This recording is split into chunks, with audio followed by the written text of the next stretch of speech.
You guys hear me? Yeah. Okay, cool. Perfect, amazing. Wow, wonderful. Hi! We're gonna pretend I'm not so nervous right now. It's okay.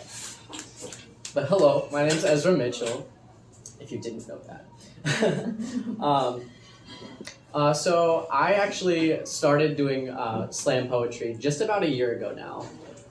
The first time I actually ever performed, though, was here at Jarrod's, and it was 2 years ago where I came and performed and then disappeared from the scene for about a year. Because I was like, that didn't just happen, I'm never doing that again. And so because of that, I'm actually going to perform the very first poem I ever performed here at Jarrod's. It will be my longest one, but it's called My Favorite Number is 3. And for just a little bit of context, it is about my struggle with OCD. So yeah. My favorite numbers are odd ones. You know, like 3, 5, 7, 9. Well, except 9. That one's only okay if it's a 19, but that's a whole other explanation. I used to like even numbers when I was younger, but I eventually grew out of them. Like you would an old t-shirt. Well, that's not exactly true either. I'm not sure if it was due to the fact that I got older and my preference changed, or if even numbers make everything seem fair and odd numbers are the reality, but I got addicted to odd numbers. People would stare as I turned the doorknob 3 times like I was shooting the number directly into my veins. People would belly laugh as I got stomach pains because I needed the number the stereo was on to be at 17. Sometimes 15, 13. Fun fact, I was born on an odd number, the 23rd of May, 523. But don't assume I like the number 523 because I don't. It makes me want to scream. If that slash didn't separate them like it did, I fear my blood would boil, and that would mean that my insides were 212 degrees. I just don't like that the 2 touches the 5 so innocently. I can see through its facade. I can see it pretending. I know what pretending looks like. I know the world is softer to you when you pretend to love it back. 2 is a bad number. And you're probably questioning why I believe it to be. I mean, the number 2 is in pretty much everything, right? It makes a pair after all, and don't worry, I do like pairs sometimes, but they're frankly unfamiliar to me. The number 2 makes me jealous. The same jealousy I'd feel when everyone else got to make a Father's Day card in school. My favorite number is 3. I couldn't tell you why, but it rings in my head so beautifully, so addictively. I have something they call obsessive thoughts. Now, hang on, before you start jumping to conclusions on how psychotic I must be, it's just a form of OCD. You know, the thing where people have to keep things nice and neat, except my way of doing it just happens to cause self-destructiveness at every turn. Like knowing I'm not fat, but constantly screaming that I'm still not skinny enough because I can only see 6 bones protruding out of my body instead of 7, which in turn makes me remember that the human body consists of an even number of bones, exactly 206, so I'll always be stuck in this loop unless I were to carve a bone out of my body like Adam did for Eve. Maybe then I'd be happy. Maybe then I'd feel safe, but I don't have that good Christian faith. I used to have a really bad thought where anytime I was stressed or panicked, I would start to scratch away at my skin and eventually convince myself there were bugs, just sliding underneath my tendons. My scratching, thrashing was not me crying for help, but me begging for mercy. I would obsess over the fact that I could feel them crawling and gnawing away at my insides, and fun fact, sometimes that would soothe me. Because for once, it's not myself picking my flaws, scars, and arteries out of my own teeth. Which, by the way, I have 29 teeth, because I had 4 taken out and I scratched one of my wisdom teeth to the surface. When I was on medication, I started with taking 1 pill a day. Eventually that turned into 2, and then I remembered that my dad's birthday is the 22nd of December. And once it hit, I felt myself start to spiral, which then made me convince myself they weren't working, which in turn convinced my psychiatrist that they weren't working. So then I had 3. 3 pills, every day, 7 days a week. That felt safe. But it didn't, because you see, my grandfather took 3 pills a day, every day, 7 days a week, but my grandfather's dead, and no, it had nothing to do with his pills. But those 3 pills 7 days a week didn't save him, so why would mine? 4 pills changed to 5. 6 pills changed to 7, and even then, I still felt broken. A different type of broken, but still broken. Because see, yes, before I was irrational, I was overly sensitive, I was self-destructive, but at least I smiled once in a while. At least I could cry. At least I could feel. I thought feeling nothing would be better than feeling anything at all, but I was wrong. I was wrong. Because at least I knew my favorite number was 3, but now I don't have a favorite anything. Thank you.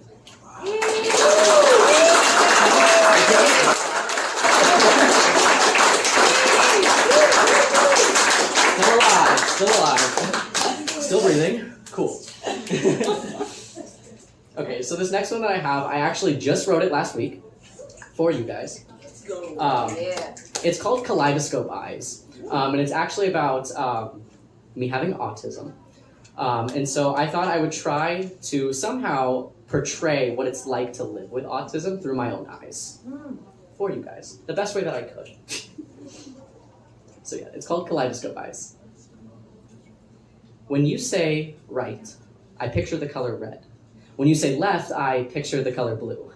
When you say pick one, I picture the color purple, usually circling an hourglass. An hourglass is how I picture panic, like I'm running out of time. I picture a clock that screams every hour on the hour, it's too loud, could somebody make it stop? When you say pick one, I picture the number one. And the number one is blue, so I pick the left one. If the world is painted with hues of black and white, I am navigating through a kaleidoscope. Usually while playing jump rope, I like to jump. Rock, twist, smile real big. Shake my hands so erratically till all eyes are staring enigmatically. If I'm a statistic in the East and a Nobel Prize in the North, then I'm a donation jar in the West, which means at best I'm an inconvenience to everyone that's left. The ones who say, look me in the eye so I know you're listening.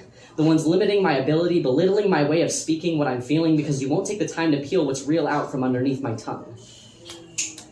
When the doctors said autistic, the world heard different. Different that needs to be fixed, be cured like I was a disease, just use a slur like special because he won't know the difference being so different. Maybe I make you uncomfortable because I'm not autism textbook mechanical. Because the way I express love is not practical, but if you can collect heartfelt photos, shove them in a book, and never open it again, why can't I collect animal bones and call them my friends? We are doing the same thing, just doing the same thing differently. I don't understand how you pick and choose which difference is praised and which difference is depraved. I don't understand how everyone seems to have the rule book memorized when mine was written in invisible ink.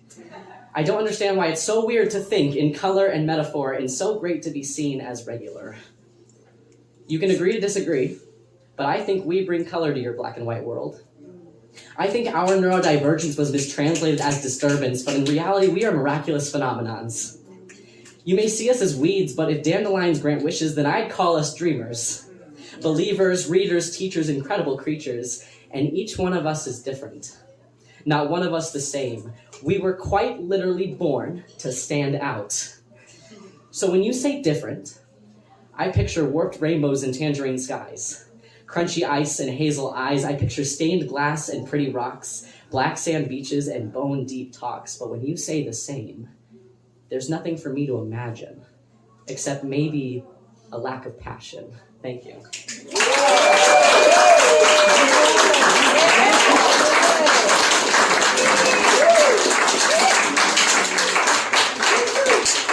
Talk to them, Ezra! I'm trying. And then, because of that poem, real quick, I am selling prints today. And it does have the dandelion line written on top. My boyfriend painted this. Beautiful. And so it is a very beautiful painting, and it says, you may see us as weeds, but if dandelions grant wishes, then I'd call us dreamers. So I am selling these for $10, please. But I do have them. I do all have them all signed at the bottom. Ezra, could you point that at my camera? Thank you. There you go. But yes.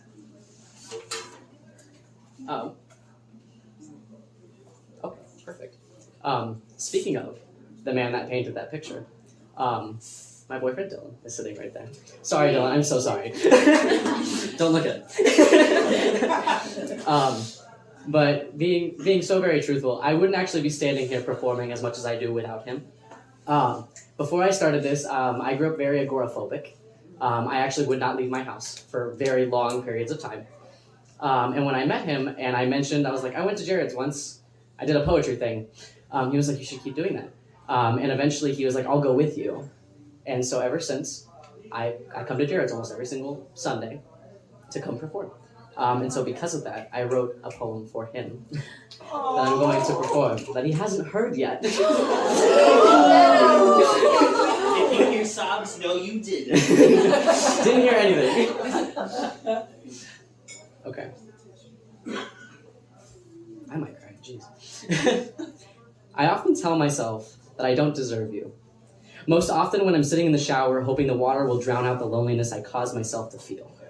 Most often when I'm walking the hallways of our home at night, memorizing its metaphorical foundation. Most often when you're sleeping soundly next to me. Before you tell me that I deserve everything and more, before you open every door, before you take me to the bookstore every Sunday, before you kiss me softly and it turns into softcore porn, before you move heaven and earth and I ask what it's all for, I need you to hear me when I say I don't deserve you. I need you to hear me when I say I don't think I deserve you. I need you to hear me when I say I don't think I deserve good things. It's a horrific cycle I've been thrown into against my will. A cycle that I still can't quite climb out of, a cycle that no psychedelic antidepressant pill can turn into self-love. It's just hard for me to explain that when you open every door in my way, I relive every door that was shut in my face. It's hard for me to erase the memories of licking crumbs off the floor when you cook my favorite meals every day. It's hard for me to say that I'm okay when the warmth of your touch mimics my mother's ashtray, when your gentle touch becomes a paradoxical feeling against my father's calloused hands, when your comforting words take me back to being 7 years old, being told I will never be able to remove this scarred armor, even when the war is over, so the world will only ever see me as a battlefield. I got used to cold rumbling stomachs and fiberglass casts. I got used to slamming back doors in love that doesn't last. I got used to the idea that good things happen to good people and I wasn't people. I was in closer resemblance to an animal with bleeding gums hoping to still be alive when the sun comes back. Being raised by vultures, I'm still learning how to be human. I'm putting earmuffs around door hinges and savoring moments with you instead of inhaling them. I'm sanding down my calloused patches so I can hold your heart softly, and I'm using the life you've breathed into my lungs to feed the warm fire in your eyes. And that's when I hear you. I hear you say, I don't deserve you. I hear you say, I don't think I deserve you. I hear you say, I don't think I deserve good things. Selfishly, in those moments when you're teary-eyed and see-through, I often think about how much I love you. When you move heaven and earth and I ask what it's all for. When you kiss me softly and it turns into softcore porn. When you take me to the bookstore every Sunday. When you open every door. When you tell me I deserve everything and more. Most often when you're sleeping soundly next to me. Most often when I'm walking the hallways of our home at night, memorizing its metaphorical foundation. Most often when I'm sitting in the shower, writing poetry about you. Picturing the day that I finally believe I'm worthy of deserving you. Thank you.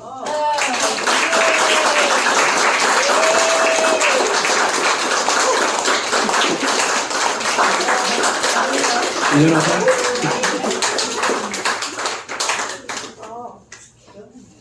I know. Perfect. Okay. Well, I only have one more for you. Now you've got everybody crying. Yeah, sorry. My bad. But I do have one more. But before I read it, I will say that I'm in the process. It's almost ready. I have a book coming out. Hey. It'll be available on Barnes & Noble. So I will let you know when that happens. But it's almost happening. But so I will perform this one. I performed this one only, I think, twice now. Once here at Jarrod's and once over at BJM Slam Poetry. It's called To Crawl a Mile. And it was based off of the fact that I performed. Obviously, I think I was here at Jarrod's. I performed some poems. And I had somebody tell me that I didn't know what real pain was because I was so young. So I haven't lived long enough to know. So this was my, fuck you. So it's called To Crawl a Mile, and I hope you like it. My name is Ezra.